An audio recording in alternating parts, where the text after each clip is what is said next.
Hello,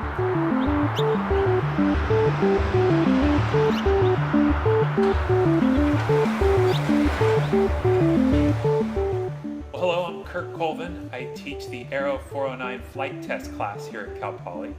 And I would just like to talk for a few minutes about kind of the background and what the class is about. And so probably the most interesting thing about the class is I think we're the only program in the country that is doing flight tests with an experimental airplane that we, the faculty and students at Cal Poly, built.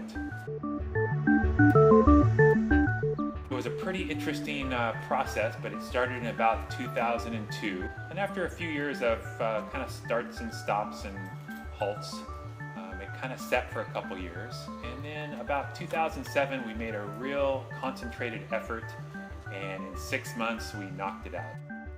The airplane we use in the flight test class, it's a Vans aircraft kit. It's called an RV-7A. It's a pretty fantastic airplane, and it's very lightweight. It weighs about 1,000 pounds, and it has a very big engine. And that loading allows for very great performance. And then it has great handling characteristics. And so it's kind of a little sports car of sport aviation airplanes.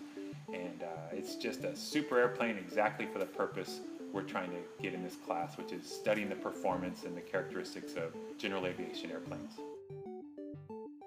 So a big part of the class is about airmanship, and what I view airmanship is just common sense around airplanes. And so lots of students are very interested in airplanes, but they haven't had a lot of experience in general aviation airplanes. So my take on probably a third or half of this class is just becoming familiar with the operating environment, the operating procedures, and just what it's like to be around little airplanes.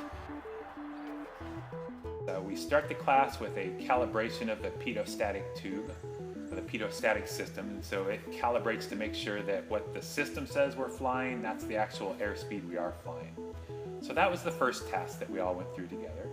And then the second kind of preset, prescribed lab is determining what the drag polar of the airplane is. And so that's kind of the prescripted part of the class. And after that gets accomplished, then I open it up and let the students propose their own extension learning project. This idea came from me just wanting to get test equipment for my own RC aircraft. So for instance, I have like a little RC P-51 Mustang that I like to fly around. And I thought it'd be really cool to have a little system, at least something I could hold in my hand or attach to a computer where I could read airspeed data and maybe even more like accelerations on the aircraft. And so what was really cool about the extension learning project that Flight Test gave me is I was actually able to take that idea and make a project out of it and test the entire system on an actual aircraft, the RV-7 that we use in the class. And then in lecture we cover a little bit about what flight test engineering is all about, and I try to bring in lots of guest speakers from industry. So Edwards Air Force Base, the Air Force Flight Test Wing out there, and the Test Pilot School at Edwards have been very supportive. I think this class has definitely helped further my interest in flight test, particularly the speakers from actual flight test industry that come speak to us. Having people who do this for a career come, whether it's their test pilots or teachers at the test pilot school or engineers, express what they do on their day-to-day life beyond college, and how excited they are about it to really have an airplane be their office. It definitely is intriguing and definitely inspires students to go more to the flight test side as compared to the design side of aerospace engineering.